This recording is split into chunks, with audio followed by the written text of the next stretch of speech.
Okay. All right. We are live right now. Welcome, everybody. Taylor is on the line right now. And we did go over with some of the people this morning a little bit about your case. I know there was a lot of questions this morning. I ended up having to call Cecilia. Since you only have the few minutes right now, why don't you tell about your story? Okay. Well, thank you very much for having me on, first of all, Of to course. You're talk welcome. about, Anytime. my story and, yeah, some of the things that are going on. I guess I'll just start out by introducing myself. My name's Taylor Conley, and I am currently incarcerated and serving a life sentence in prison in Washington State. Mhm. And I've been incarcerated for over 16 years, since around 2000 or in 2006. I was 20 years old at the time. Uh, I got convicted of a murder charge, and Mhm. it was surrounded around drugs and just a bad lifestyle that I was living at the time. Before leading up to that, I kind of had a rough childhood with Mm. coming from a broken home, um, alcohol abuse in the house, and dealing with the juvenile system at a young age, getting turned on to drugs, and then ultimately selling drugs by older family members. And then I went to this place called Tranquility Bay in Casa by the Sea. They were part of this. Um, it was a worldwide association of specialty programs thing that, and one of them was in Jamaica and the other one was in Mexico. And so I was there for over a year. When I was from 15 till 16, I was almost 17 when I came back. And after that, like the places ended up getting shut down a few years later because the government stepped in and they understood what was going on there as like abuse. Like we were Mhm. getting beat and, emotional and psychologically tortured basically. And it was a horrible place. So by the time I came back and I was 17 years old, uh, I wasn't in a good place, in a good headspace. And shortly after that, I ended up getting kicked out. So I was kind of on my own from that point until the point when I was 20, and I ended up coming to prison for what I'm in here now. And Mhm. it was just not a good. It wasn't good. Everything was all bad, and Mhm. I really, looking back on it, like I feel horrible about the situation that took place. I feel I wish that things could be done differently, that you could take things back. But the realization I came to is that you can't take that back. You can't bring somebody back to life. And so when I took and really resonated that within myself, uh, it just came to a point to where I decided that I wanted to do something different with my life. I Mhm. didn't want to just continue because I was getting when my first years in prison. I was getting in trouble. I got a lot of infractions.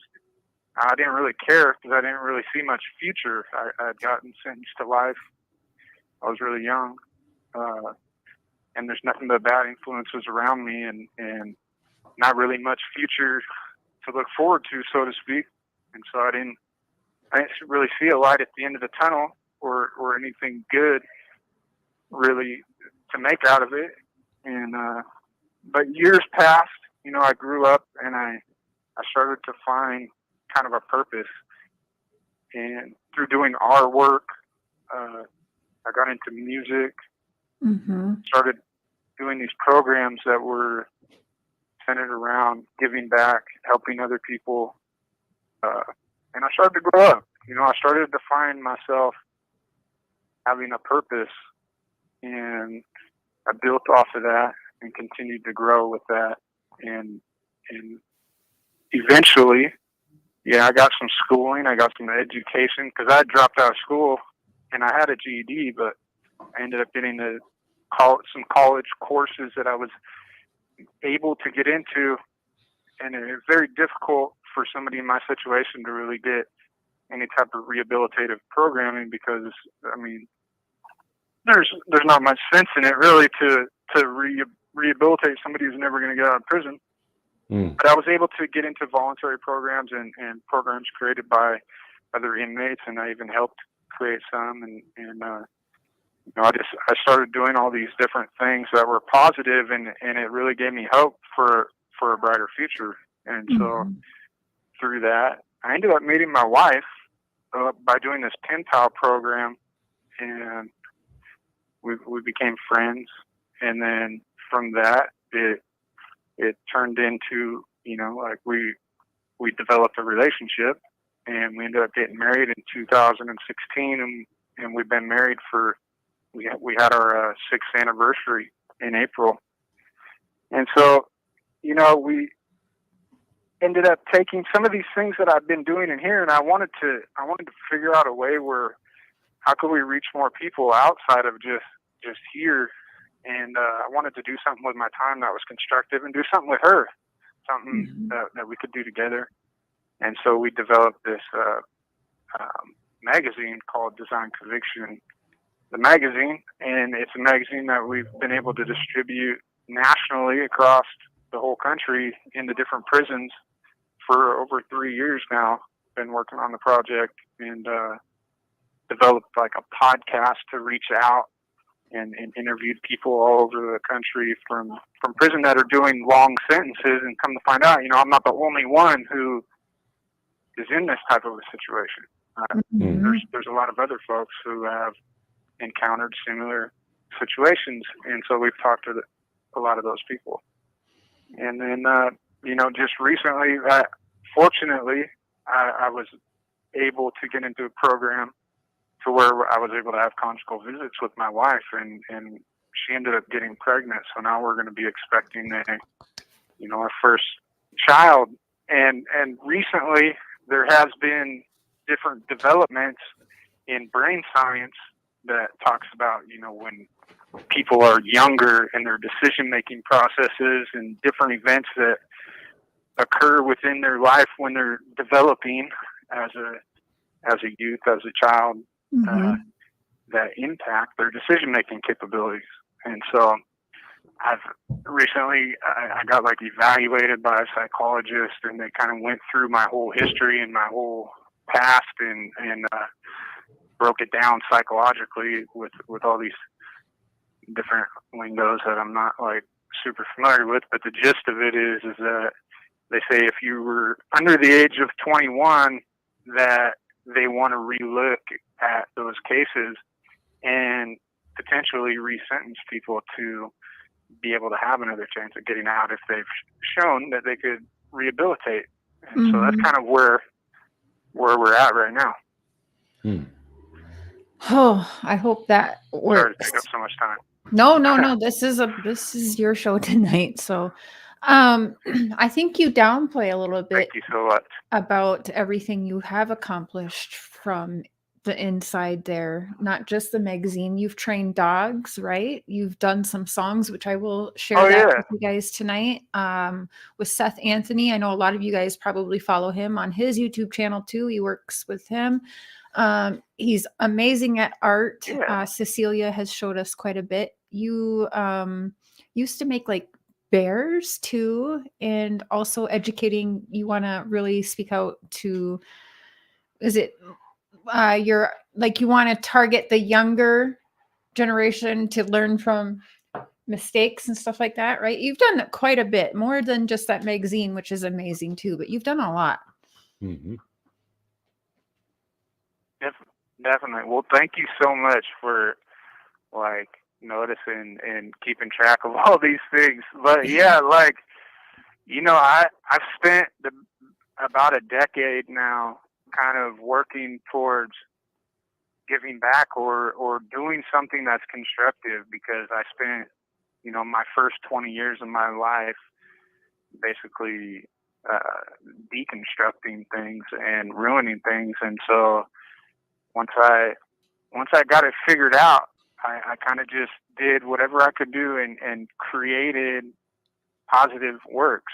You know, whether it be artworks. I've done a ton of artwork, and like last year we did it's through the magazine, but we did an art like exhibit, and we were able to donate money to kids of the incarcerated and buy Christmas presents for them last year. And so that's like an annual event that we look forward to doing each year with that, to be able to raise money to buy, you know, presents for kids who may not otherwise really get many presents. And yeah, like the music is really a big passion of mine, and something that I've used as like a therapeutic tool. And hopefully my goal is to eventually be able to reach some, you know, troubled youth or individuals that may be in similar situations, and maybe the message that, you know, has something in there that resonates with them, and maybe gets them to start thinking about stuff a little bit differently.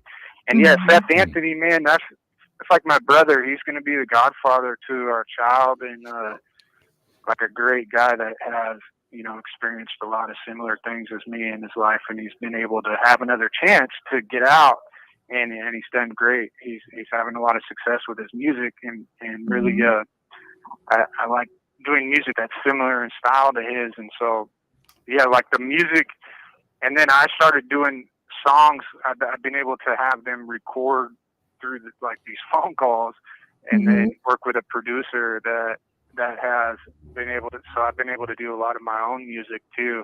And you were on a track with Bubba Sparks. Yeah. Yeah, Bubba's my buddy, man.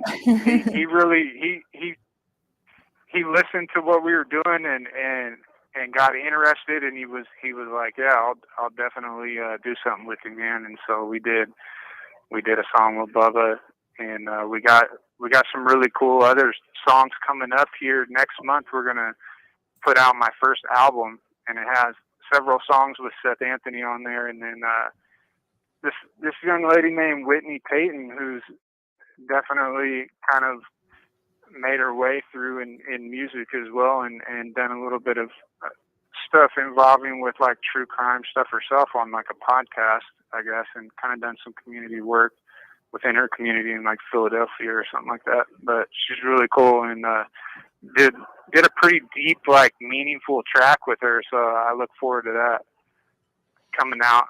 And yeah, like we've been able to, what we've been able to accomplish is pretty, sometimes I think about it, and I can't believe that I've actually been able to accomplish some things that I think have really made an impact on people, because I never thought that at one point.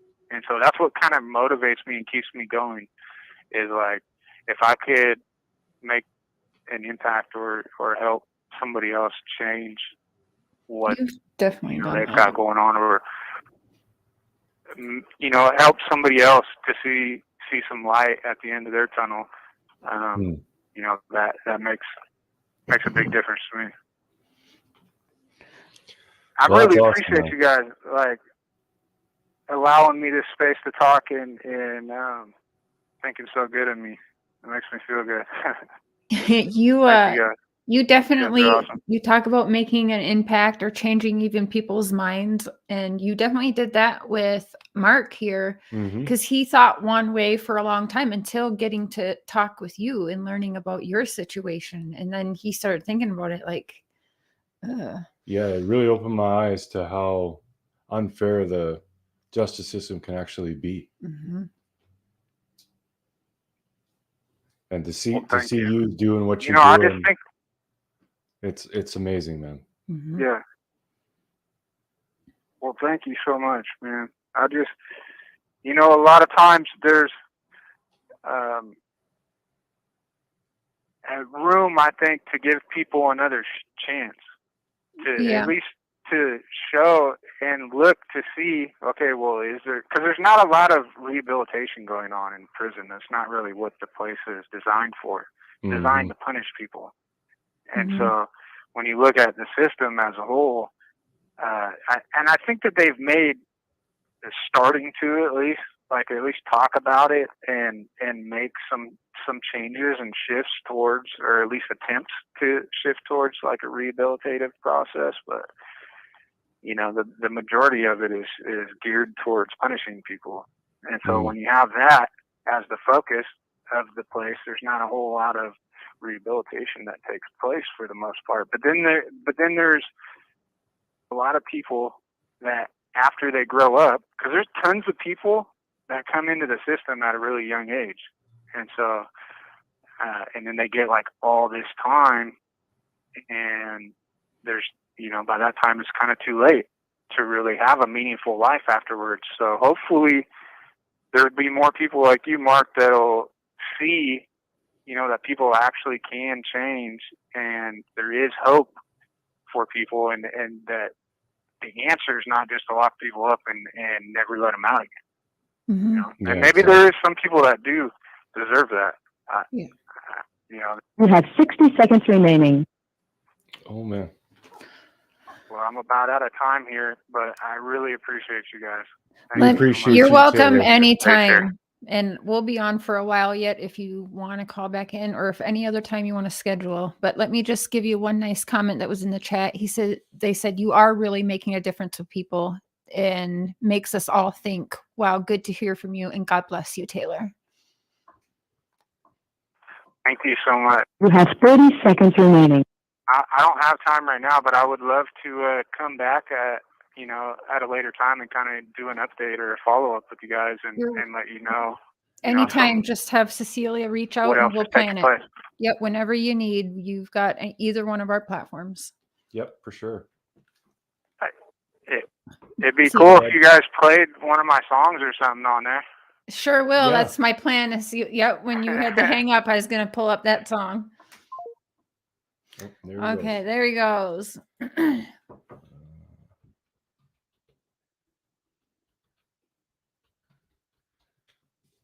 was it. Yep. Well, there you go. That was Taylor Conley. We'll just, Cecilia, if you would like to call in, I'm gonna pull up. Oh no, I don't want to do that. I'm gonna pull up one of his songs actually. I remember there was one that we listened to way back. Oh, maybe it was. Yeah, I'll find it.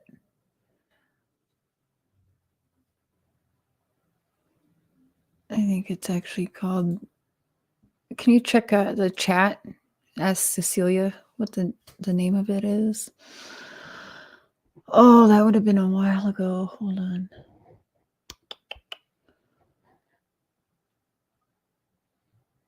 I heard her being. I think she's. No, Cecilia. Hi, how are you?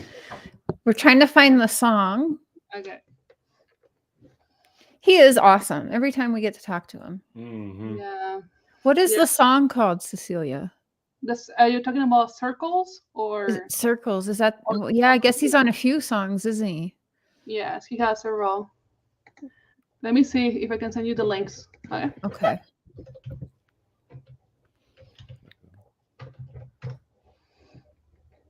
Is it Design and Conviction? No, he's in Taylor Tom. Can you hear me? I think you're talking about this one. Yep. If you're watching, You do find it or no? No, we didn't play it. We don't know which one it is yet. Okay. I sent you one of the links. This is one of his favorites, and I kind of put the video together. Okay, we'll pull that up right now. Okay, so let's play this. Oops, not video file.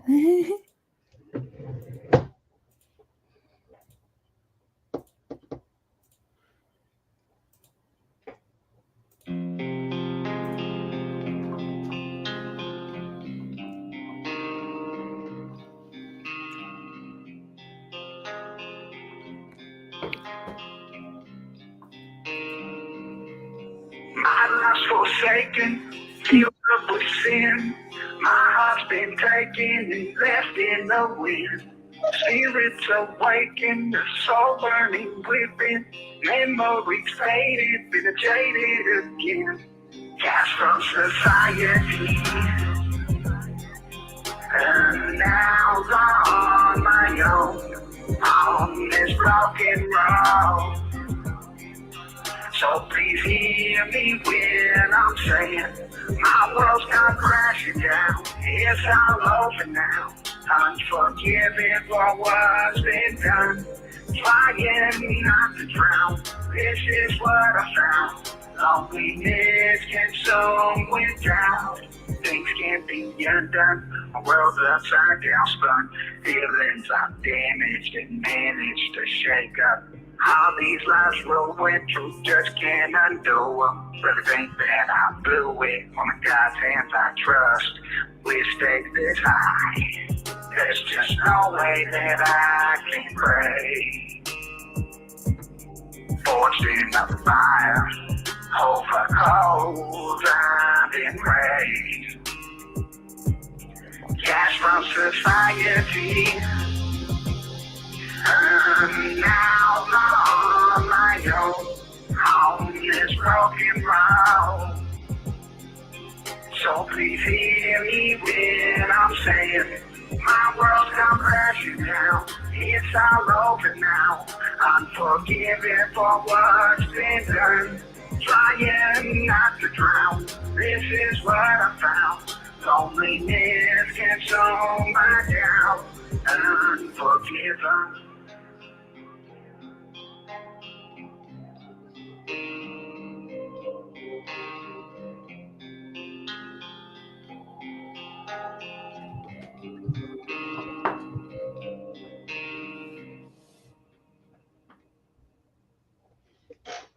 Yeah.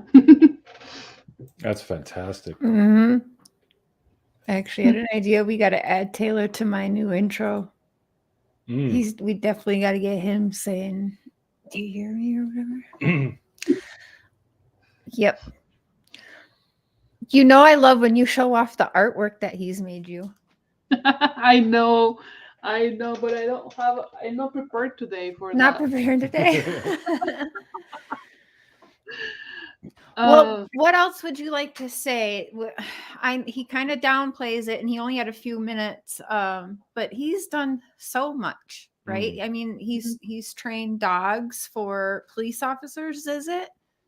No, for basically to be adopted. So basically, you know, they get these dogs that are abandoned.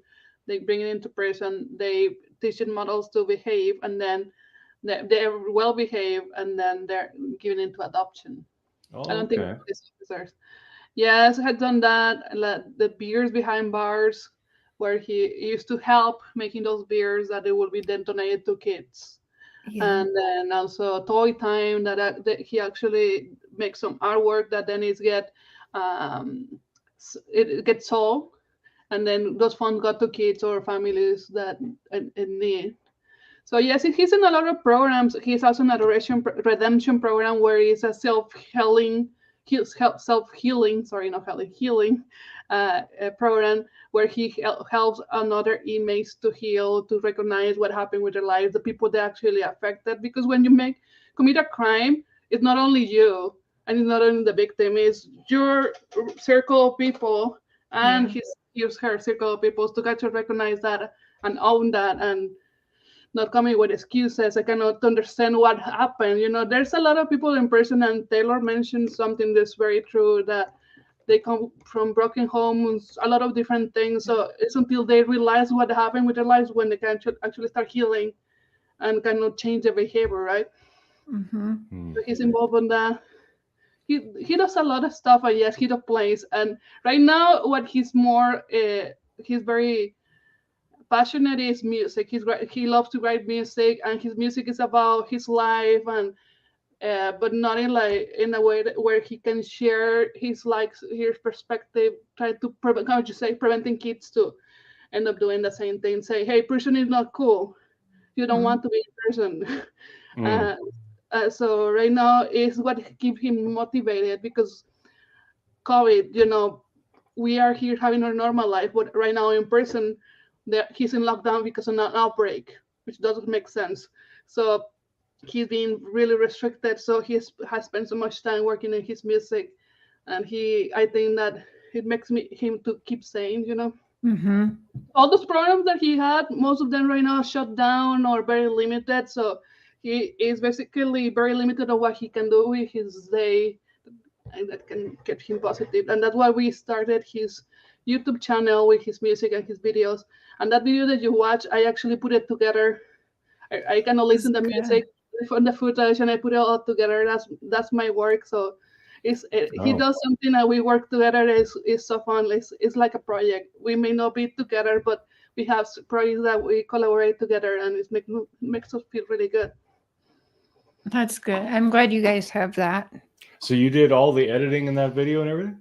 Yes, I pick everything, all the scenes, all the translation, everything. That was me. And so the other one of circles, the one of circles, the other, I think you all like circles too. I also put that one together. Yeah. You got skills, girl. That was impressive. She's so smart. I love to do. I tell Taylor is making a music video is art too. And put kind of understanding the feeling of the song and try to. So I feel that this is very dark, but it's a very dark song, you know. Yeah. Oh yeah. Yeah. So it is fun. I really enjoy it. That's good. So what else? I think he mentioned something about his resentencing. So they finalized their evaluation. I actually had the opportunity to read that evaluation, and so he got tested by a PhD in psychology and forensics things. So he took those tests, and they determined that his brain at that moment, it was like of an adolescent. Because of the drugs and the trauma that the PhD, and basically she evaluated all his behaviors, what he was doing. Basically, that their parents wanted to help, but he didn't accept that, so he was actually acting like a teenager, some way somehow. Yeah. So, and Taylor was like hesitating, like, why should we do that? And I feel like it's better when you get your chance to go back to court. It's better to be prepared instead of me saying, hey, I have this really rough life. It's better if a professional says that. So I really hope that actually helps. And I really hope that judge, because going to depend on the judge, kind of say, yes, he doesn't deserve life. And hopefully he gets a way more fair sentence. It's not, to be honest, he has been there in 16 years, almost 17 years. I'm not expecting him to get out tomorrow. Right. Here in Washington State, the minimum for a murder is 20. So if I were to get 20, which I think is really low probability, I would be happy. He would get 25 or 30. I will be happy. Anything is better than life. Right. Yeah. Knowing that you would see him in like 4 years. That would be awesome. He'd be home. Yeah. So when does this all take place again? We're hoping October, right? Yes. Basically, right now, the attorney, there are some issues with his case, and they basically build the case based on the co-defendant taking a plea deal. So there were two people, the co-defendant took a plea deal, and they basically, the co-defendant got 20 years as a plea deal. They were offering Taylor 40. So anyways, they decided to put an name in Taylor, and there's a lot of issues with his trial. That when you go to trial for the first time, especially if you are 20, you don't know what are your rights, what is good, what is bad. Yeah. And then it takes you a decade to really understand what happened, right? Especially if you go to a place as restricted as prison, when you have access to internet or calling people to ask about it, right? So it took him like 10 years to realize that they actually violated some of his constitutional rights and things like that. But the problem is the concept of, I think, Mark, you were talking about it. They don't want to let people out, right? Even if there's enough evidence. So what we're trying to do is, as part of us going to resentencing, to bring some of those points there, to hopefully also help a little bit more into the case. So the attorney look into that, and hopefully by next week we should start getting a date. And I really hope that is by October. So, but as soon as I know, I will let you know. Perfect. And if there's anything we can do on our end, like if they want any letters of recommendation, character references. Yes, no, we're definitely letters of recommendation. Yes, letters of recommendation. So I think the best way to do it is if people go to www.freetaylorproject.com, and there's a button where you say you want to send a letter, click here, and you're gonna get an email explain you the steps of who to contact. Okay, yeah, we got the website up here. So How do we? oh, I'll do it. Okay. Yeah, we'll just put the website link in the chat here if anyone else wants to check it out. Yeah. But yeah, we're gonna do that. We'll be all over that. Yeah. And anytime you guys want to plan a show, you guys can just give us like a heads up by like a day, and we can get it all planned up and scheduled. And you guys are always welcome. Yeah, anything we can do for you guys, absolutely. Yeah. Yeah, definitely. Definitely, yes. I'm sure that he will be loving to coming back. Sadly, right now, the time was very limited, but he was very excited, and I want to thank you again on his behalf for having us. I wish we would have got more time because I was really looking forward to talking with him a little bit, but just only had 15 minutes. But yes, I think we need to figure out what is a good time. The problem is that around this time people get into the lines for the phones, so it's more difficult. Yeah. Well, thank you for sharing your time with him and a call with him this evening, because I know those are precious to you. Oh, yeah. And also, I didn't know if you were telling people, but I definitely let slip earlier. I apologize, but I did tell everyone you were expecting. Oh, I think Taylor just said it too. He did, yeah. I just said you were expecting a little one. So also congratulations on that. Super excited to see that little chunker. We're going to have to go to Washington. Oh yeah, exactly. How far away are you from me? Yeah. I don't remember. I looked one time. It's probably like 22 hours by car. It's a ways. Yeah. Yeah. Once we can get into the States without a bunch of COVID hassle. Yeah. I think they're gonna remove the testing requirements now. That's what I read. It's starting to, yeah. Yeah, and then the stupid monkeypox thing is being crazy in Canada. It's ridiculous. Really? Yeah. I'm not getting a monkeypox vaccine. I refuse to do that also. Yeah. Yeah. It's ridiculous. For God's sake, how gullible are people? Yeah. It's crazy. Mm-hmm. Well, I am going to play another song. Okay. The Circles, yeah. Yes, that's my favorite video actually. That would be the one. Shout out to my mods for keeping people in check in chat. I appreciate that. Okay, what was I doing? didn't actually see anything nasty, so that's good. Yeah, there was one questionable. Okay, I can't go back. Okay.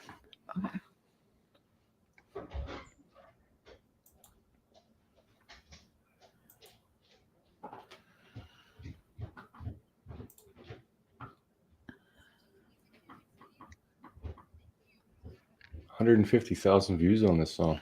Wow. Okay, so here we got another one. Share screen. And before you play it, make sure that you guys take this live tonight, or take clips of it and share it on your guys' social media with the Free Taylor website, and just get this out there as much as you guys can on your platforms as well. Is very helpful and appreciated.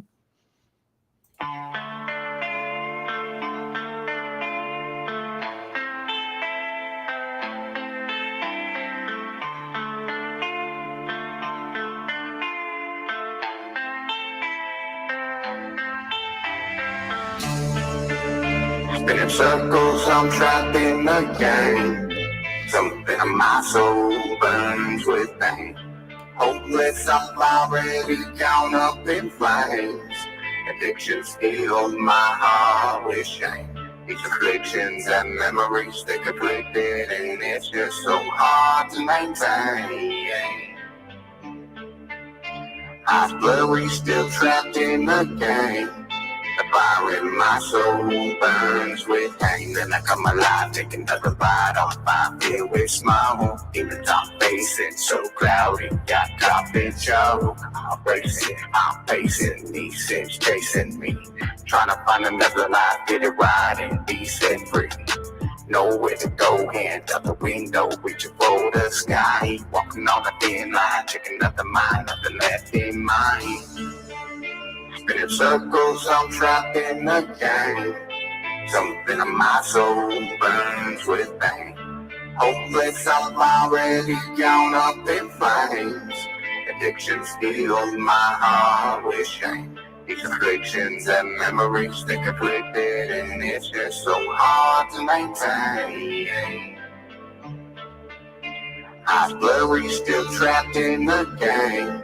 The fire in my soul burns with me, still searching, feeling worthless. It's sad but true. Barely manage, I'll manage, may not go through. Scary thought, whether not being here, it'll ever change.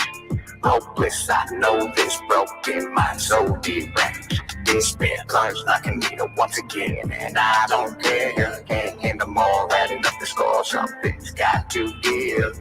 Round songs, no hope for tomorrow, just trying to live today. Mind like a misery, hope one day I can find the right key. Spinning circles, I'm trapped in the game. Something in my soul burns with pain. Hopeless, I'm already gone up in flames. Addiction steals my heart with shame. These afflictions and memories, they conflicted, and it's just so hard to maintain. Eyes blurry, still trapped in the game. The fire in my soul burns with pain.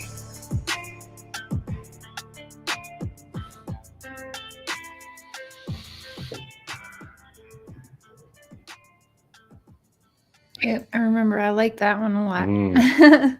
So you like the video? Yeah. Oh, wow. I have fun making that one. Yeah. It was cool. Very cool. It gets hot in here. Hi, everyone. Sorry, I didn't really say hi. I wanted to make sure Taylor got everything that he could in that 15 minutes there, so I didn't want to interrupt him. What do we got in here? You guys have any questions for Cecilia that she hasn't answered yet? It is awesome. I'm going to need him to get us a Voices Behind the Wall song. Exactly. You just send him some ideas of what you're looking for. And to say he's really enjoying writing and making music. So he will be more than, he will be honored to do that for you guys. Oh, that'd be awesome. He's really good at it. I like you can tell he knows a lot of pain and hardships, even if you didn't know that he's in. And I like that kind of music. I like the dark, kind of creepy, and also, you can feel the pain that person has been through. That's pretty cool. He has been through a lot of pain, definitely. So yeah, he's definitely. He said some more tonight that I don't remember hearing before about being in the systems in Jamaica and everything so young. I kind of assumed that was the thing because I said that he was probably on drugs at a very young age, and you guys just heard his own family members that were adults were giving him the drugs and wanting him to sell and buy the drugs. Like, I can't. Yeah, when you're set up to fail. Yeah. How can you be punished for the rest of your life when that happens? Yeah, it's not right. Like over one mistake. And I know from the very little I know of Taylor, really, I know that he would give anything to take that night back. I know he would. Yeah, like he said, and you can feel that that's true when he said that. Mm-hmm. Yeah, definitely. He is definitely not proud of his past, but he's proud of the person who he is right now, and I'm very proud of him too. Yeah. Well, we're very proud of you too, because you guys are both, you're each part of the team, and you do, I mean, he wouldn't be able to do what he does without you as well. So don't downplay yourself either. No. I know. I'm saying that, and I'm gonna get sentimental right now. I'm saying I wouldn't do all the things I do for Taylor if it weren't worth it. You know, I had to be honest. There's people in prison who are only trying to find people to use. Taylor's not like that, and I'm Right. smart enough to recognize that. So he's really worth it. And as I say, he cannot, by he doing his art, he allows me to do my art, like doing all these music videos and all different stuff, and network with people, so cool people like you guys. So it's something very fulfilling for me to be doing all this stuff. Yeah, It's better he's than just much visiting. too busy trying to get out and also have a life set up with Cecilia, because he wants to continue what he's doing in there, but in the free world. So he's too busy with the you get a lot of hate. I've seen a lot of comments from not just your story, but you interviewed one of my favorite people from Love After Locked Up. I can't remember her name is Lizzie. Yes. Oh my gosh. I got to talk to her once or twice, like two years ago, briefly. But yeah, I love her. But again, that's another thing. People should really like look into the justice system. Women who, I think Lizzie was supposed to be in there for life, right? But it didn't. She didn't. No. She's out, and she's doing out. well. I think she didn't go for life, or she got like, I don't know, many years. It was a long time. We are actually working on a documentary, and one of part of my commentary is an interview that I have with her, which I haven't released yet because we are putting things together. It has been a 2-year project because of COVID and different stuff. Mhm. But she, like, there's a lot of people like Taylor. Like, it was until I met Taylor and he started sharing me about his life that say, oh my God, they send you to that place, they did that to you. Some people are so hurt by what happened in their life that they recognize what really led them into going to that place. And Lizzie, part of her interview, I was trying to figure out what happened with her life because she was taking all ownership. But then I found out that she had some trauma when she was growing up. Yep. Yep. And I had to ask her different ways to find that out. But it's not something that she just is using as an excuse. So it's when you realize that that person really had that trauma, and that person really doesn't even really know that a lot of things that were happening in her life, which it was alcohol, and yeah, I don't know, I think it was mainly alcohol, was a response of a trauma that happened in her past. So it's not to say, again, like, I think it was an accident when she was driving. It's not to say that, oh, she should not be in prison for that, but it's to say, hey, maybe yes, but understand, hey, she went through that trauma. Yeah. And she, like, it's very different to have somebody is 100% crazy, I don't care about stuff. Another thing is to have a person that has been damaged by their past. Yeah. When I worked with Rhonda Glover out of Texas, who was a high-profile case in the 90s. She was called the Fatal Beauty.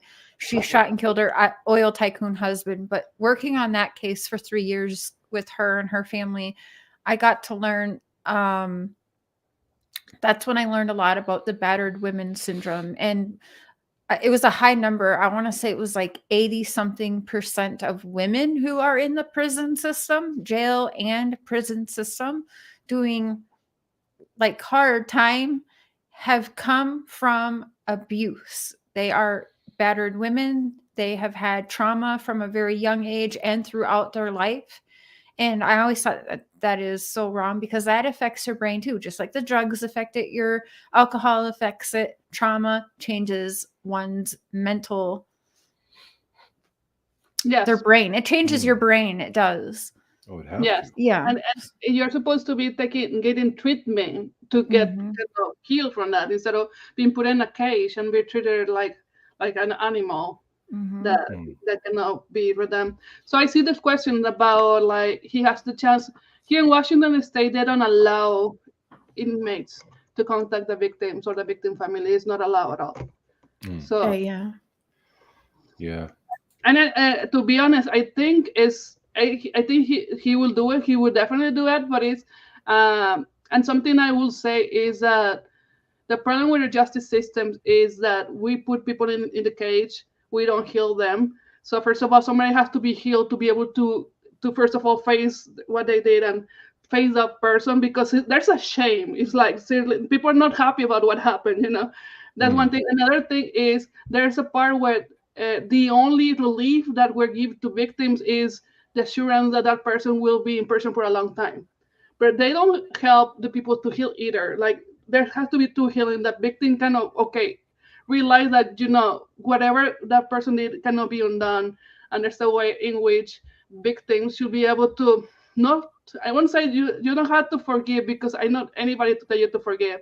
But the thing here is that victims should not be always thinking and hating that person, because hate is not good in your life. Right. Right. Wishing the worst to a person is hate, and hating takes you energy. Like, you cannot do anything by hating. And having somebody spend a lot with person is not gonna do anything for you, especially that person shouldn't is already kind of rehabilitated after X amount of time. I'm not gonna say how much, because it is not for me to say, right? Yeah. So that makes sense. Oh yeah. Yep.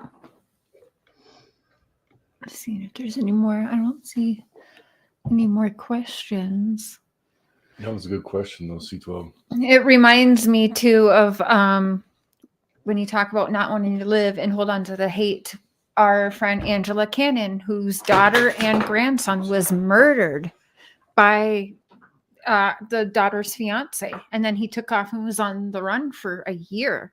Yeah. And he changed his name, his alias while he was on the run was the street that his ex lived on that he murdered.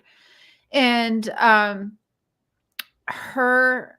Angela, the grandma and the mother to both victims, went and sat down face to face with Jory Worthern, and she told him she forgives him. And a lot of people didn't understand that or why she would do that, but it was for her.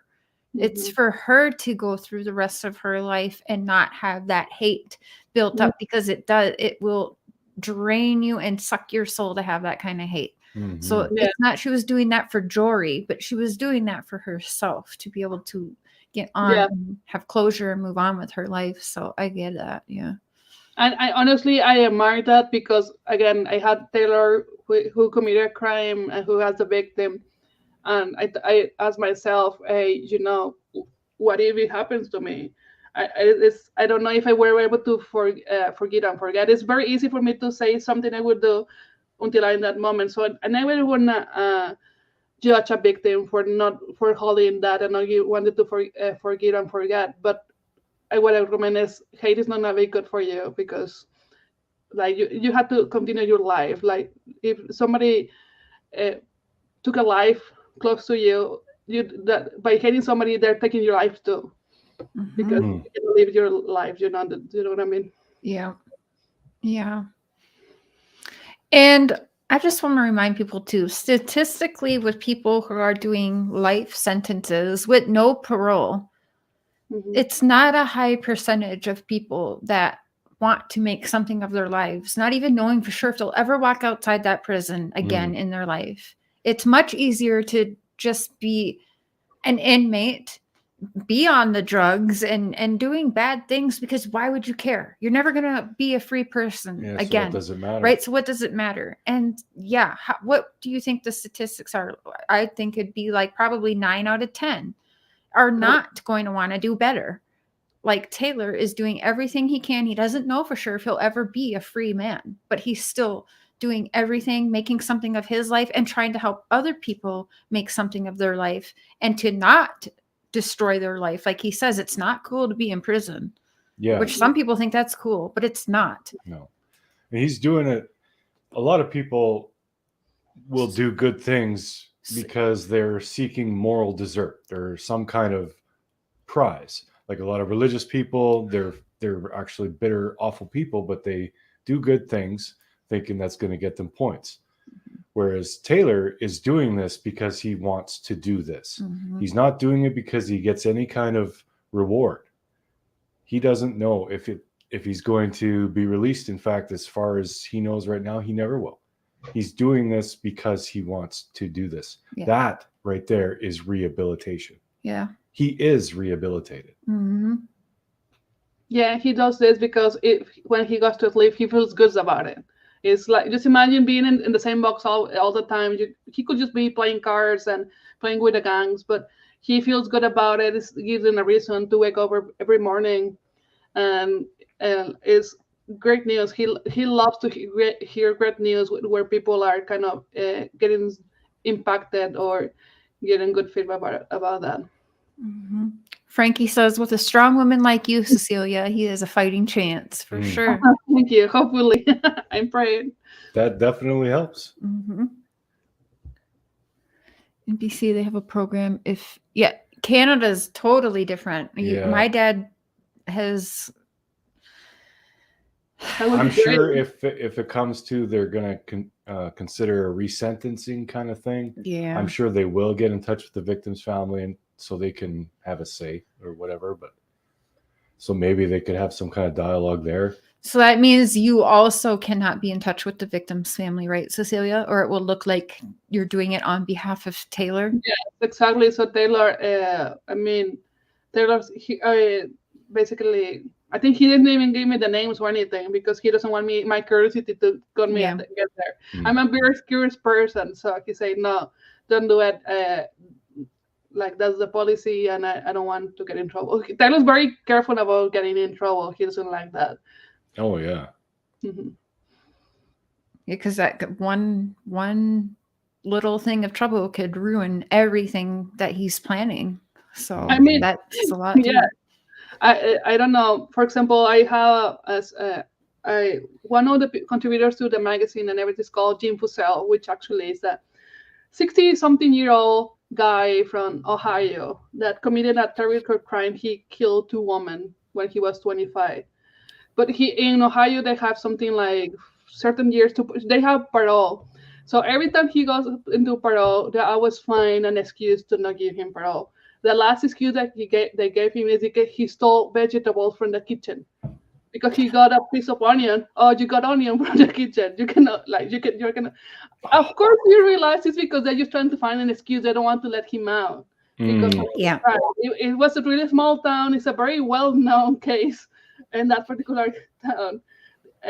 So it is because they don't want to let him out. And my question to that people that don't want to let him out, it is, what is the purpose of keeping somebody for the rest of their life in prison?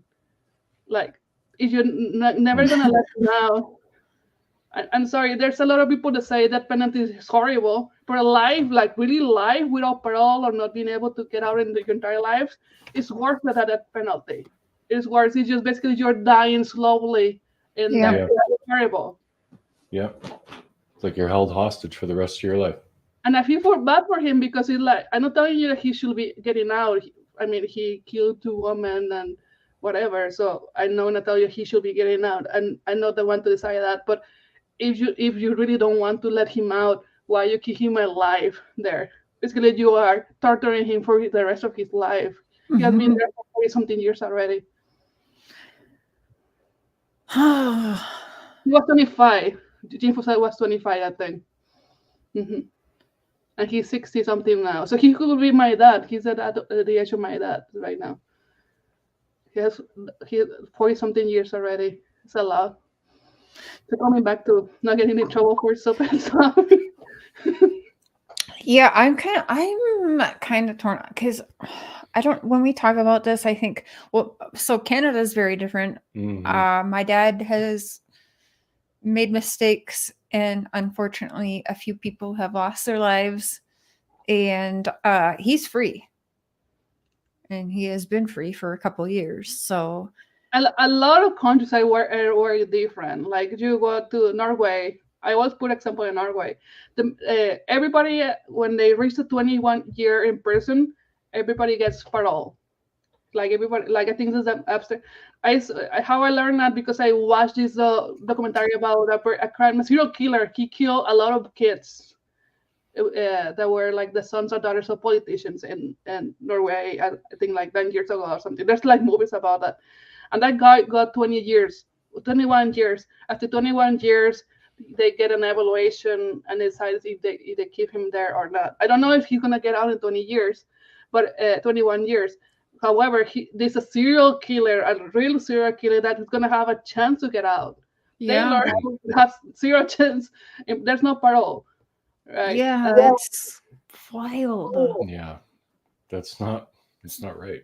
Mm-mm. Let's see. Do you think, honestly, because I feel like if Taylor had $1 million, he would not be in prison right now. Yeah. Yeah. I think he had gotten. I think he didn't have the money when he was. So At 20 years old, you don't have monies for good attorneys to No. fight for you. The most interesting part is like, okay, going back to the mitigating factor. So he was 20 when the crime happened, and he ended up getting into his trial ended up being happening 2 years later, and that's because he was signing extensions. A person in the right mind will not sign this exception. Was you have the right to have a speedy trial like in 2 months or something. He'll allow the prosecution build the case for 2 years. He was 2 years in jail, afraid, what's going on, and so he had a good authority in that moment. He wouldn't be serving life. Yes, the justice system is definitely broken. Some people. Well, I've got a question for Cecilia. If you remember Chris Watts, Mr. Chair, and people in the chat, let's say for the people that believe Chris Watts killed his entire family alone, had no help in doing that. I believe he was a battered man. I think he was not mentally stable and he was battered. I think he had a tough childhood. And then he got with a very strong, I think it was like one of the first girls he even dated and then married. And we see Shanann is very domineering. In my opinion, that's my opinion. I'd say that's fact.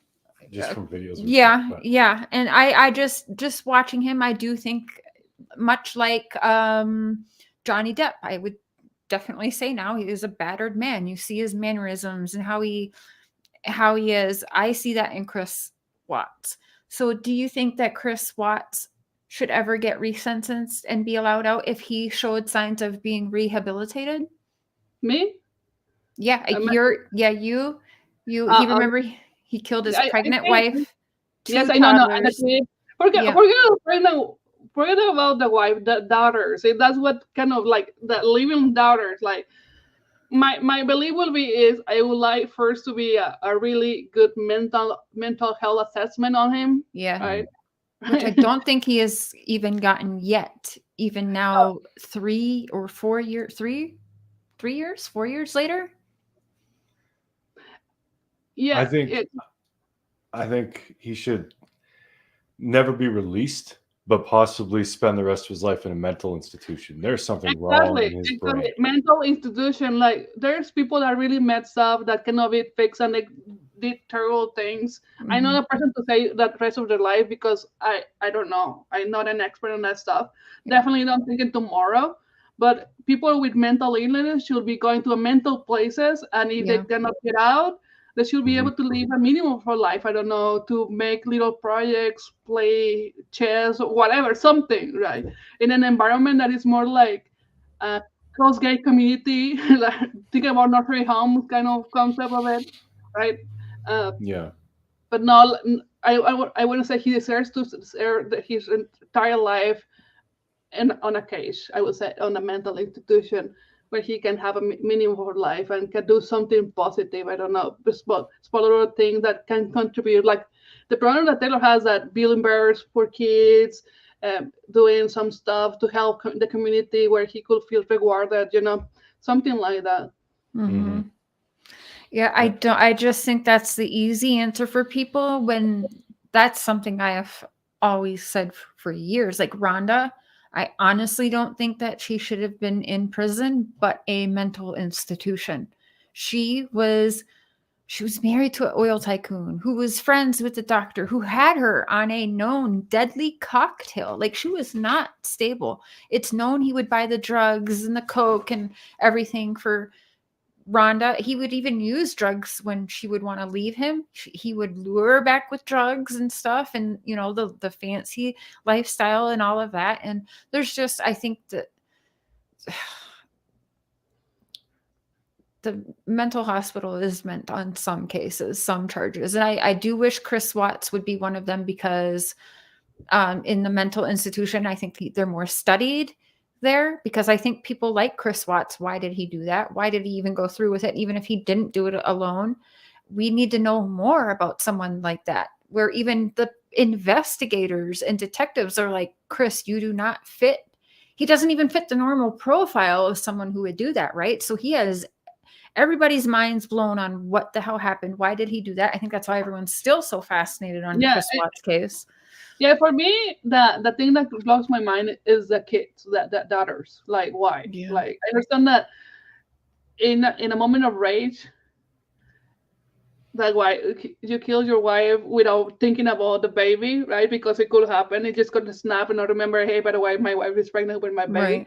Mm-hmm. But to actually do the daughters, then, like, I cannot. That for me is another level of craziness. It is. But again, I think you're right. It should be a mental institution. But the problem is, the prison system is a lot about punishment, not rehabilitation. Mental health institution is rehabilitation. They don't want to mention that. Yeah. Right. They're not like they're even like they're not. There's no infrastructure to actually take care of mental health people. Which mental health people also include sex offenders. Sex offenders, it's a mental issue that they have. And the most incredible part for me is they release sex offenders without any type of treatment, no follow-up, or nothing. Those people are the ones that are more dangerous to society than somebody that committed a crime 20 years ago. Yeah. They're releasing more sex offenders than folks like Taylor. I don't understand why. Yeah. Because when there's a mental health issue, so they don't get treatment, guess what? They're gonna go and do it again. I don't think there's treatment. That's my personal opinion. Sex offenders, people who sex offend, even adults, but children especially, I don't think there's. I know there's been studies. They've even made there's like I want to say a little town or a city where they put all of the sex offenders to live at. There is some that is supposedly rehabilitated. I don't personally believe that someone who can rape a child can ever change that urge. That's disgusting. I think those are the people who deserve to be locked away and throw away the key. I do, because that's putting children. I just don't know. I've looked into quite a bit of that, and I don't see many that actually can rehabilitate. I know that there's some who pretend to be, but I don't. I give you my idea based on my friend. I have a friend whose ex is a sex offender. She didn't know when she married him, and she will tell me that he will get out. Like he's in this state. He will get out. They will have him to have to go to this program. As long as he was medicated, he was fine. But the thing here is, it costed him money to go there.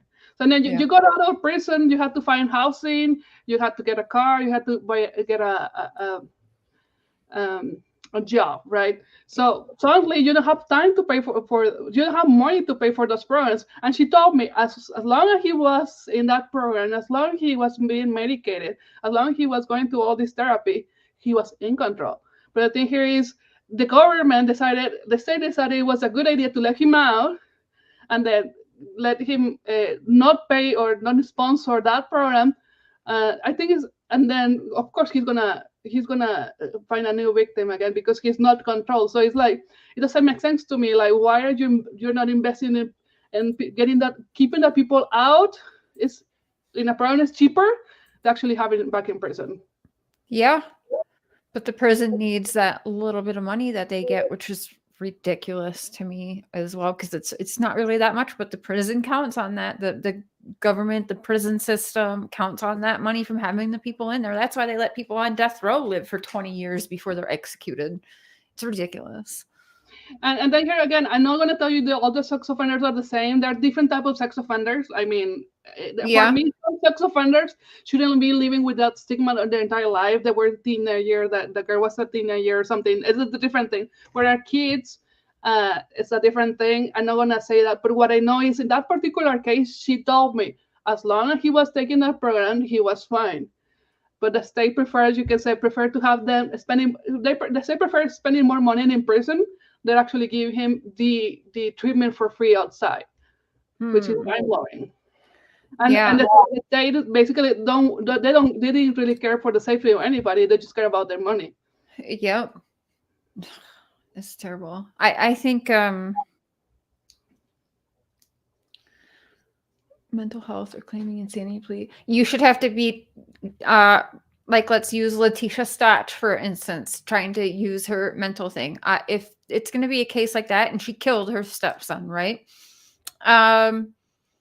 I do think with mental evaluations to be, if you are mentally sane enough, like what Lori Daybell, Letitia Stott, I do think that there should be different doctors that do. There should be definitely two different opinions from two different doctors to say if that, if someone is mentally stable or not. When they've killed a child now and they're trying to use the mentally insane plea, because I think that's women use that a lot. can use that a lot. Yes, and they do get away with that a lot.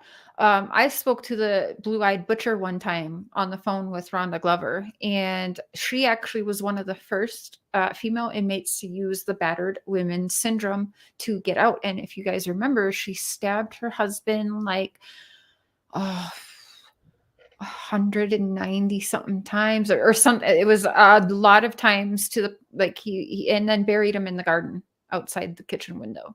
And she got out in pieces, and she's out free right now. She's out free right now. I cannot believe that. And then you have people like, I don't remember her name, Soraya, I think is her name. Somebody like victims of rape or things like that.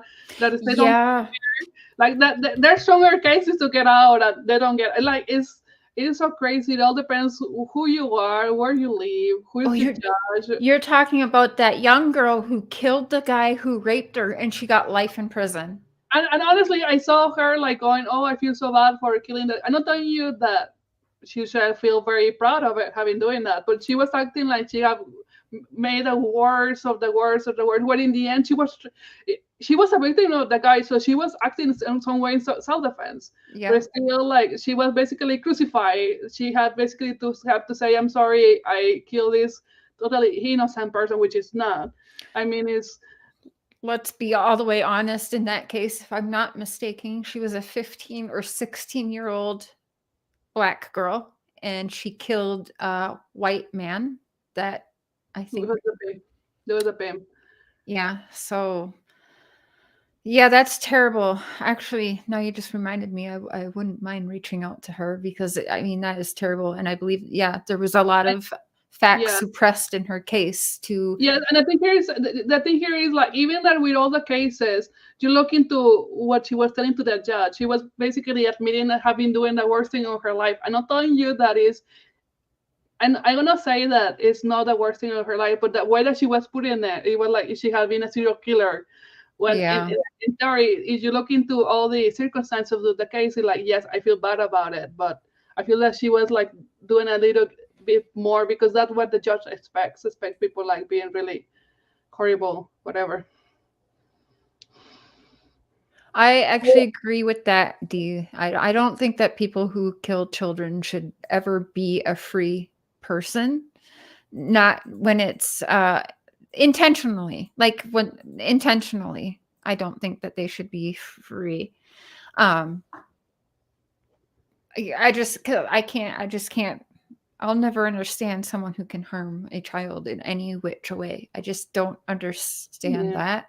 And that, again, that's got to be a very mentally unstable person. But again, I do agree with that. But let's look at that Christopher Marcos first-degree rape of a child that I believe is, I want to say I read was like 3 years old, or the people he was hanging with all also. And they're all free. We all see them registered. And how many of them? Many in the Summer Wells case, who have kidnapped don't even get me started on Don and Candace Wells, but yeah, I mean, all these terrible people who have done terrible things to little children who are free today to walk around, go state to state and not have to register because they can hop state, and that's what they do. And then you have Taylor, and you said earlier, the person that died was, not to say his life didn't matter, but it's not like this was a good guy doing good things in the world that died. It was a known drug dealer, and a drug dealer. The thing here is the thing here for me is like, I have heard some people saying, I don't want to tell you some people, but some people say, oh, even the guards there say, oh, you did a favor to the world to getting rid of drug dealers. I don't want to say that. I don't think it was a good thing. A victim is a victim. Yeah. But I feel that in that scene, it was, and it's very common. Sometimes either the drug dealer during a robbery, the drug dealer dies, or the guy that's trying to do it. So it could have been Taylor, the victim, in this case. Taylor could have died that night. So when you are really into drugs, like really like in depth into all the themes of drugs, it's like you're putting yourself, you're putting your life on risk. You are not a totally innocent victim because you put yourself in that situation. Taylor put himself in that situation and he's paying for it. But the question is, does he deserve a life sentence or not? Yeah. And no, he doesn't. No. I'm hoping I think that the assessment he recently had done will be very helpful. I hope. I sure hope. Yeah. I hope so too. But it's gonna all depend on the judge. Yeah. So I pray he gets a person that's gonna be fair. I'm not asking for any favors. I'm just looking for somebody who's gonna be fair and gonna look in the case and with fairness, and is gonna give a fair sentence. That's what I pray for.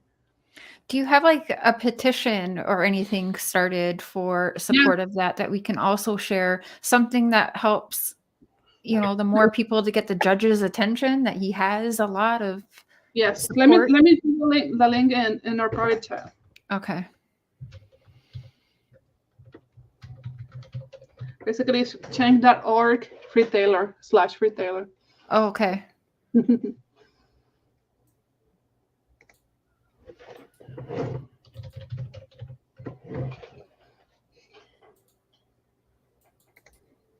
And that petition we already explained a little bit about the Tranquility Bay and Castle by the Sea and what happened with his life. So it's a very long petition with a lot of information in case people have questions about who he is, who he was, and what he's doing right now. So you guys read that, share it out, and please sign it if you are in support of it, and share it out if you're in support of it, and try and get let's see if we can get a bunch of people to sign this, because they're hoping to be in front of a judge in October, hopefully. Yeah. Or earlier. Or earlier would be nice. Yeah. We're rooting for earlier, like yesterday. Yeah, like get him out. Like even if they wanted him in there, like you said, for the 20 years, he's done 16, and then even did like house arrest for a few years, like get him out of there. Yeah. He's not trying to get out of it, like all trouble altogether, but he just, I definitely think if we're going by rehabilitation, Taylor is the poster inmate for that.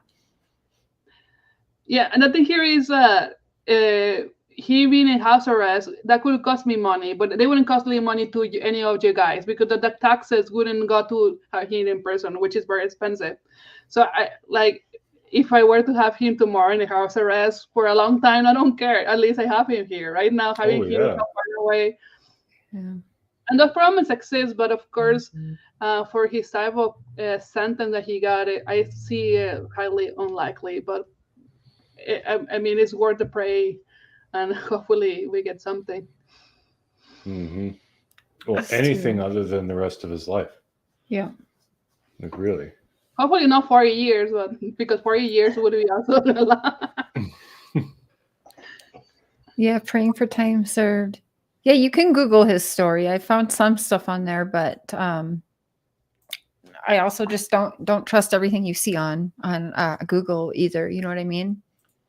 Yes, and people need to remember that the prosecutor built the case based on the co-defendant getting a plea deal. So basically, the co-defendant say there were two guns were shot, but basically the co-defendant say that he basically did anything. He didn't do anything, and then basically he blamed everything on Taylor. So of course, when you see, and even in his music page, we put the trial. I don't know if you have seen it, but you can see the trial with the opening statements or whatever. I can send you the link, and you see when I saw the opening statement from this prosecutor the first time, it was very heavy on me because she's basically painting this monster like did all this crazy stuff, but that's not how it happened. That's not how it happened. And I before meeting Taylor, I used to love true crime. I don't watch it as much as before because now I know that the prosecutors to get more like people scared and the jury. You said, the job of the prosecutor is to convince the jury that the person is guilty and the person is horrible, right? That's how they can win and how they get promoted, right? A prosecutor prosecutors a lot, put it in person. That's how they get promoted. So they paint the worst version of the worst person possible to get the jury to be scared and to get the jury to give these really horrible sentences.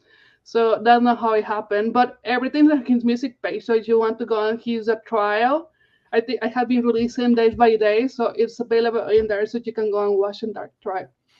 Maybe we'll play that. We'll do a show and play that for people to watch. Because I actually didn't watch that. I don't think I've watched that. So yeah, I definitely want to watch that. But that is their job. I think back again to helping Rhonda for 3 years in Texas, the Good Old Boys Club in 94, I think 92, between 92 and 94. And 2 years ago, I had authors who wrote nasty, nasty books about her, incriminating her and just like ruining her, just shitting on her and her family, right? I had old attorneys, everything. I had people who were all fighting and on legal teams on both sides, people who were reporting, news reporters, people who wrote books, all of these people willing to go back on everything they said in the 90s about her, willing to completely change all of their statements and stuff. What does that tell you, you guys? The justice system is always about money and benefiting them and getting them bigger paychecks and careers. And that's what it is. It's supposed to be innocent until proven guilty in a court of law. And it's not that. You are innocent if you have the money to be innocent. Plain and simple. Yeah, and the thing here is so I think that somebody's asking again. His co-defendant got 20 years. And he got 20 years because he did a plea deal. So say he basically ain't gonna tell on Taylor. Yeah. Right? Tell on Taylor. So let's just blame everything on the one so I can get out. It's like exactly like you and I, Chair, we go and do something and they caught us. And I say somebody told me, hey Cecilia, if you don't tell on Chair, you're gonna get 40 years. There's people say, okay, I'm gonna tell you everything. So suddenly I put Chair in a trial and she ended up serving life and I got 20 years. So, and it could have been me who did it. Doesn't matter. I just told and you, and suddenly you are the one being trial and you're going to be in screw. Yeah. And I don't think that's fair either. That's not fair. That's what happened with Taylor. This guy, because even that he was there, I mean, there's having people charged with first-degree murder because they were in the band. This guy was in there. He got a gun and he got second-degree murder. Not first-degree murder, second-degree murder, and he got 20 years. So that means that if he has for a good time, he could be getting out next year. And he basically solved Taylor for 20 years. Jeez. That's what happened with his co-defendant, by the way. Somebody was asking. I hope that is clear and understanding that. I don't think that's fair at all.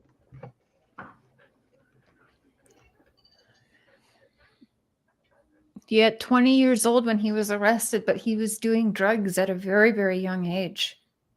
He had his own family members giving him drugs and having him get drugs and doing drugs with him. That's terrible. Yeah, he Much had a like rough childhood. rough childhood. And I think here is his mother who couldn't handle him, and that's a different subject, and I want to talk about that. Send him to this place, to Tranquility Bay and Casa Advocacy. Those places are right now shut down, and there have been multiple class action lawsuits because the conditions were terrible. Taylor told me that person is way better than those places. Like they were trying to correct him. They like the stories are horrible, and I would say, well, he probably just making it up. Just go online, look for those places.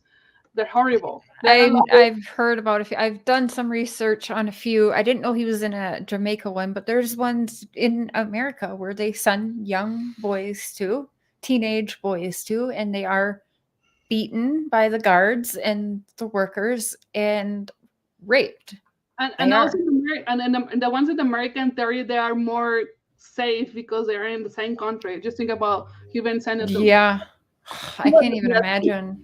So the thing here is, of course, we'll say, oh, he was doing drugs. That was his decision. Well, he was 15 when he was sent out, at 16 when he came back, something around that age. So he had PSD, and he didn't want to do anything with his parents, because he hated them. Like, how come his parents sent him to that horrible place? So he will definitely, he tried to survive. He did drugs to kind of calm him down with all his trauma, his PSD. So it was just like, I feel that had he not been sent to that place, we wouldn't be talking about him right now. Yeah. That particular trauma in his life definitely put him because before that he used to do like marijuana, something like that. He came back, he was doing like really, really hard drugs, and he was trying to survive. So he was basically dealing with all the grown people.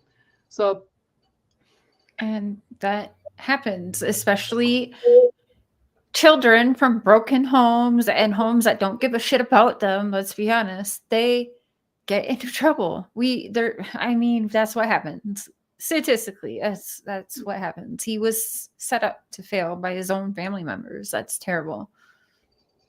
And I could talk about many cases. Even the Wells boys were born and set up to it's terrible. We know that they were Candace giving pot to minors and alcohol. Probably there is rumors about her giving it to her own sons, who the oldest was 13, I think. So when you have parents like that, you're setting them up to fail.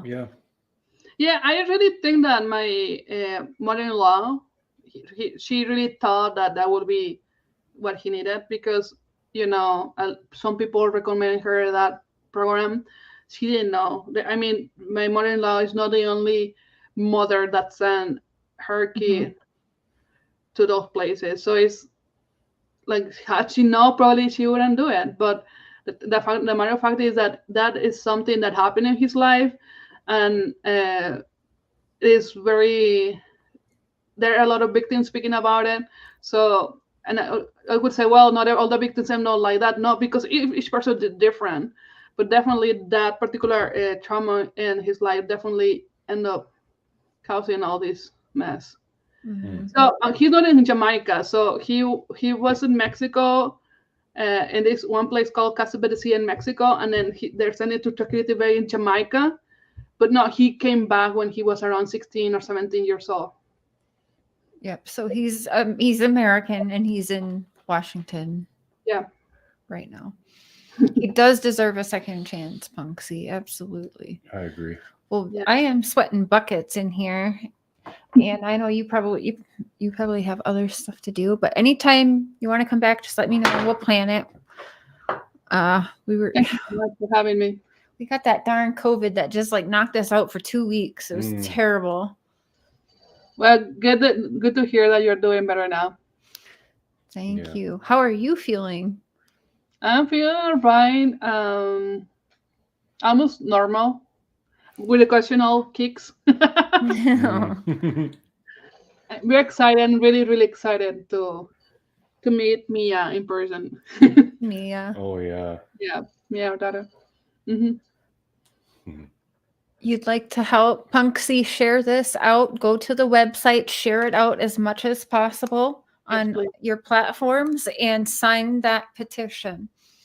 Yes, that would be a lot of help. A lot of help, yeah. And get anyone you can to sign that agrees with it, that, you know, reads it. Like she said, they are very transparent. There's a lot of information there on the petition. Read that, and if you agree, and go back and listen. And also in the description, I have their channel link that you can also check out and see what he's done. Do you want to drop the link to when you had him on? I think it was over a year ago. Yeah, we did a live where we had him on before. Yeah, I think he was on for a while on that one too. And Cecilia has a lot of artwork she shows off that Taylor has done. And just definitely check it out. And yeah, the best thing is to just share it out as much as you can, his website and the petition. Thank you all. Thank you for having us. Oh, of course. Anytime. Of course, yep. Anytime. And in fact, he'll probably be wanting to plan a coffee morning with you soon, maybe next weekend if you're free. That would be awesome. Definitely. I looking forward to that. Just let me know. Okay. Yeah. I will text you. We love you. And Taylor, send him our love again next time you talk to him. Thank you so much. We really appreciate you guys, and send our love to you too. Can't wait to meet Bib and Mia. I better get one of the first pictures. Yes, definitely. You will get it. Can I add it to my community page? Yes, please do. Anyone that has the YouTube platform or community link, share it. Absolutely. If you have a Twitter, a TikTok, whatever the fad is these days, Facebook, share it on whatever platforms you have. Please throw it up everywhere. Everywhere. All right, Cecilia, we love you. And whatever you need from us, you know we're here for you. I will. Definitely. Thank you so much. Have a good rest of your night. Thank you. Bye. Bye-bye. Nice, Cecilia. She's awesome. She's one of my favorite humans. They're such a great couple. Mm-hmm. They're just really nice people. Easy chunks. I know you want up. Yeah. Oh. I'm going to read a bit more about this. This has made me want to look into this more. You have an open mind. Thank you, C12. Now, what was I going to say? If people just really look into and know a lot more, I've gotten, I don't want to say it's a pleasure because it's not. It makes me sad. It shows me. That's why everyone thinks I'm so crazy sharing her conspiracy theories. I have gotten to see in New York with Charles, and is Kevin New York? No, Ohio. So New York, Ohio, Texas, Washington. No one cannot convince me that the entire system, no matter where you are, is not corrupt. It absolutely is, because they are worried about themselves and their paychecks first. They don't give a shit about people like me or Taylor who are troubled and have had troubles. They think they're doing society a favor by just locking them up and throwing away the key. And that's not it.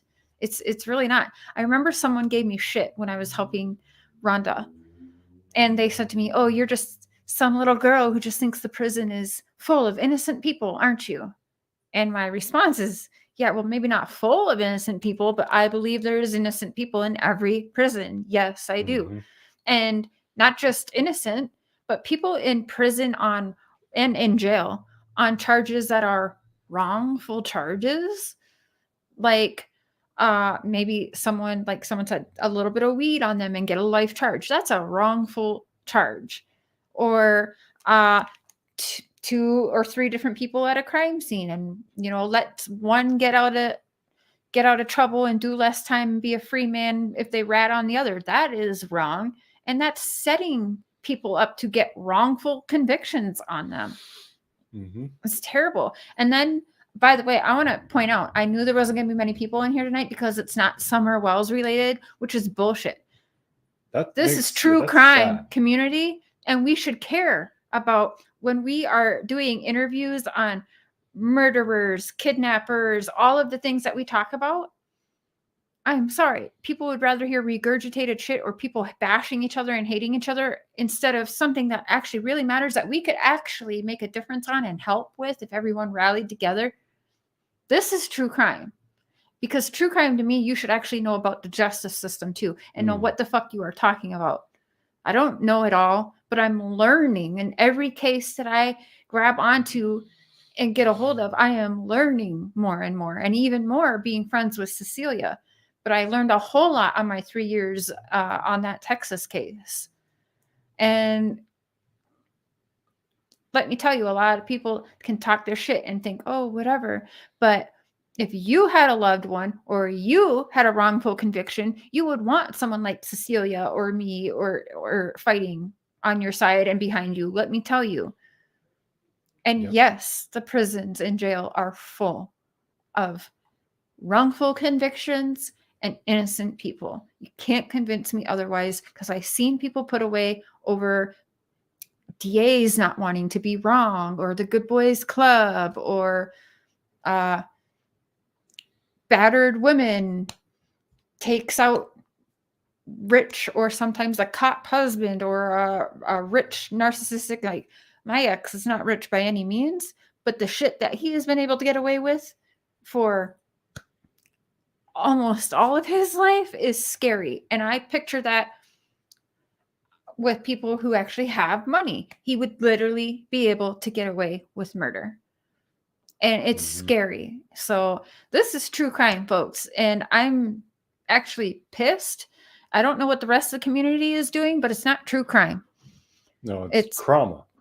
It's the trauma that they want. And I'm actually, it's terrible. I had 120 people at most in here tonight. I'm not bitching about that. I'm glad to have that. Yeah, but you guys are awesome. Yes, maybe I'm wording this wrong, but I think you guys will understand what I'm saying. We're supposed to be true crime. This should matter. Whether you agree or support Taylor or not, that's not what I'm asking. I'm asking you to come here, listen, have an open mind, and use your brains. Share it or don't share it. And people are going to go take, I know exactly what everyone's running with tonight, and I'm not even going there. Oh, Big Whip, Don Wells' family, or the Don Wells family and their stupid PIs are doing searches on their own. Do you think I give a shit about that? Hired fucking people that are Wells supporters, you can't talk to that family for 10 minutes or spend 10 minutes around that family without knowing that they did something. I don't even care. I don't even care at this point what it is. I don't give a shit that the Wells fucking supporters are doing searches. I don't give a shit. What the hell? Like, the land has been searched by professionals with dogs. What are people just wandering around? If anyone in the Wells camps finds Summer, do I even have to fucking say it? No, I don't think so. But true crime, we have an actual chance here to rally together and help tell a judge to let this man free. Like we can all rally together and maybe help Taylor get a louder voice with all of us uplifting him, supporting him, and Cecilia. Like we can make a difference, people, instead of just bashing one another, right? And Cecilia has been my friend through Chris Watts, Summer Wells. She has seen some crazy shit. Oh yeah. So I mean, I'm a little bit pissed because I just don't know what the true crime community is doing, but I'll just leave it at that because I want this to stay about Taylor. Hopefully more people watch this later, but I love you guys. Thank you, mods. You are awesome. And Cecilia, you know, we love you. Thank you. And send our love to Taylor. And I'm going to find the trial footage of Taylor and we will play that. Yeah. And then maybe next weekend we'll try and get Cecilia on coffee with Mr. Sher because that'd be great. I always lose, like, okay, what should we ask now? I always feel bad because I feel like we're drilling with questions, but then we always have more questions. So, and in the coffees, we could just chat. Yeah. There's no real set. Learn more about Cecilia too. Yeah. The fact that she can edit like that, I mean, that's right up my alley. Yeah. I like that. And definitely we'll be talking to Taylor about a song for my channel because I've been looking for something and his style is very much my style. That I like the dark, mysterious. Some people are like, why do you always have creepy pictures and that? That's just me. That's how I express myself. It's true crime. It's not happy and bubbly. And then, you know, a lot of my past comes into play in many of the cases that I get my hands on, and it doesn't make me happy or bubbly or excited. C12, thank you. Cat Angel, sorry I didn't chat with y'all much, and we got started like right off the bat, but thank you, mods. Thank you to my members, and thank you to the subscribers, everyone just listening. And yes, definitely take whatever you want from this. The websites that are shared in the chat, in the description, I have the channel Design Conviction, and I am going to add the websites to the description as soon as I end this. So definitely take those links and study up. Google his name if you want to, and write down your questions, and we'll have Cecilia and Taylor back on when they can again, and ask them the questions that you guys have. So, and then we'll watch the trial together and write down questions that we can bring to Cecilia and Taylor. Getting it right from the horse's mouths, guys. That's true crime. That's what this community should care about. Yeah, this is the true crime community. Yeah. It's not the Summer Wells community. It's not the drama community. It is true crime. Yeah. All true crime. Yeah. And we have a chance to help Taylor see a day free and be on the outside, the free world one day. Who wouldn't want to get behind that? Oh, yeah, absolutely. But I love you guys, and we will see you coffee in the morning, and then I'm going to do hot topics tomorrow afternoon as well. So love y'all. Thanks for being here tonight and watching and taking your time on something that I think truly matters.